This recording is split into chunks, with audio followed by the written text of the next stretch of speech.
empezar. Inés Temple, presidenta ejecutiva de DBM en Perú y Chile, está con nosotros. Gracias por acompañarnos en Rumbo Económico, Inés. Gracias, noches. Jimena, por la invitación. Bueno, hemos estado hablando hace un rato con Gustavo Yamada sobre educación, que finalmente no es algo que tú ves directamente, pero que está estrictamente relacionado al mercado laboral y al trabajo que tú desarrollas. Quería tu opinión un poco sobre este tema antes de empezar en concreto a hablar sobre DBM y sobre lo que viene haciendo estos últimos meses. Bueno, yo creo que algo fundamental para que nuestro país desarrolle es que tengamos una fuerza laboral muy capacitada, muy productiva, muy competitiva a niveles internacionales. Tú decías hace un rato lo fundamental que el Perú país, como si fuera una empresa país que compite con otros en el mundo, necesita tener la mejor gente posible. Y sí tenemos un déficit en muchos niveles, por los niveles de educación básica que reciben los estudiantes, que vienen sobre todo de los colegios de las regiones menos desarrolladas.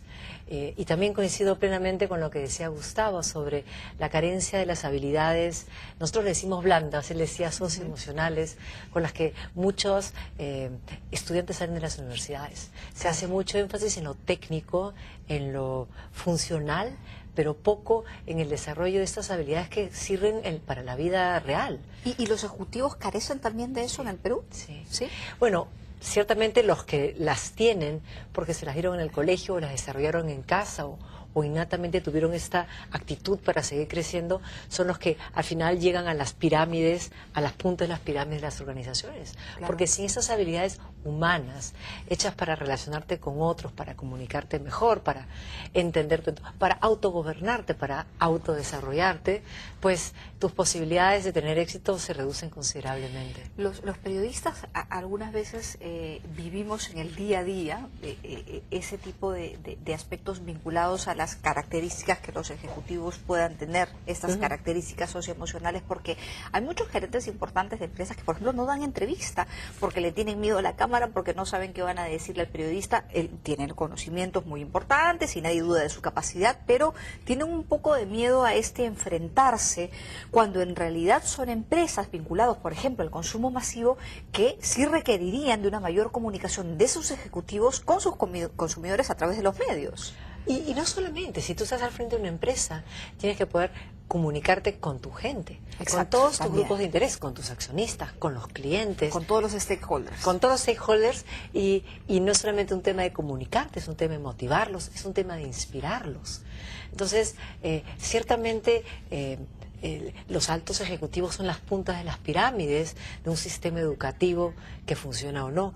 Y yo creo que aquí en el Perú tenemos todavía muchísimo que hacer para desarrollar perfiles de ejecutivos o en general perfil de peruanos más empleables. ¿Qué cosa hay que hacer? Bueno, empezar, como bien decía Gustavo, con la educación básica, pero también en las universidades es súper importante no solamente la capacitación en lo técnico, o en lo socioemocional que decíamos, sino también que los estudiantes salgan entendiendo las realidades del mercado laboral. Nosotros nos encontramos que la mayor parte de la gente tiene estos paradigmas que le dieron en sus casas que ya no sirven para nada. Paradigmas del trabajo seguro, paradigmas de esperar que sea la empresa la que te capacite, paradigmas de no manejar tu empresa como tu mejor negocio propio, cosas que hacen que los jóvenes salgan al mercado laboral con expectativas que al final no se les cumplen. Y no solo porque no haya suficiente oferta, sino porque ellos no están preparados, no están acondicionados. El producto que venden al mercado no es el que el mercado demanda. Hablando de demanda, ¿cómo va la demanda de profesionales? ¿Hay más gente hoy en esta especie de etapa de transición porque no trabaja ya, perdió su trabajo y decide ser, digamos, va a ser o quiere ser recolocada o está buscando un nuevo trabajo? ¿O hay menos gente en esta etapa de transición? ¿Qué ha pasado en esta época de movidas electorales y políticas? Es interesante tu pregunta. Mira, la mayor parte de la gente cree que...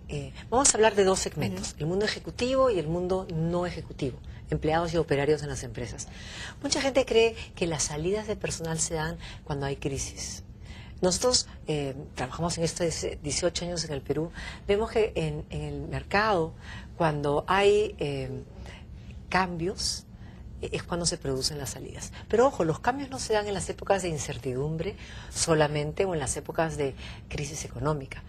Lo que vemos nosotros es que, por ejemplo, estos 2 años donde el Perú viene llevando un crecimiento económico muy importante, es cuando más cambios han habido, porque hay nuevos ingresos en el mercado, hay más competencia, nuevos retos, hay que redefinir los perfiles para competir, hay nuevos productos, hay nuevos planes. Entonces, las empresas tienen además dinero para llevar a cabo los cambios, y muchas veces esos cambios significan recambiar personal, cambiar unos por otros, mejorar los perfiles o cambiar los perfiles. Entonces, nosotros hemos visto muchísimos temas de outplacement en los últimos 2 años, y en esta coyuntura de incertidumbre electoral, hemos visto que igual un crecimiento en el outplacement, pero no solamente por incertidumbre de, uy, se cancelaron los proyectos o se ponen en la refrigeradora, sino porque las empresas descubren nuevamente hoy que necesitan perfiles distintos a los que venían teniendo. ¿Esos cambios han sido mayores ahora, estos últimos meses? No mayores, pero sí son representativos. Y los hemos visto en distintos sectores, y hay una preocupación en general en el sector empresarial porque nos viene y con qué tipo de gente voy a tener que enfrentar esta realidad. Exacto. Entonces, vuelve a cambiar el péndulo.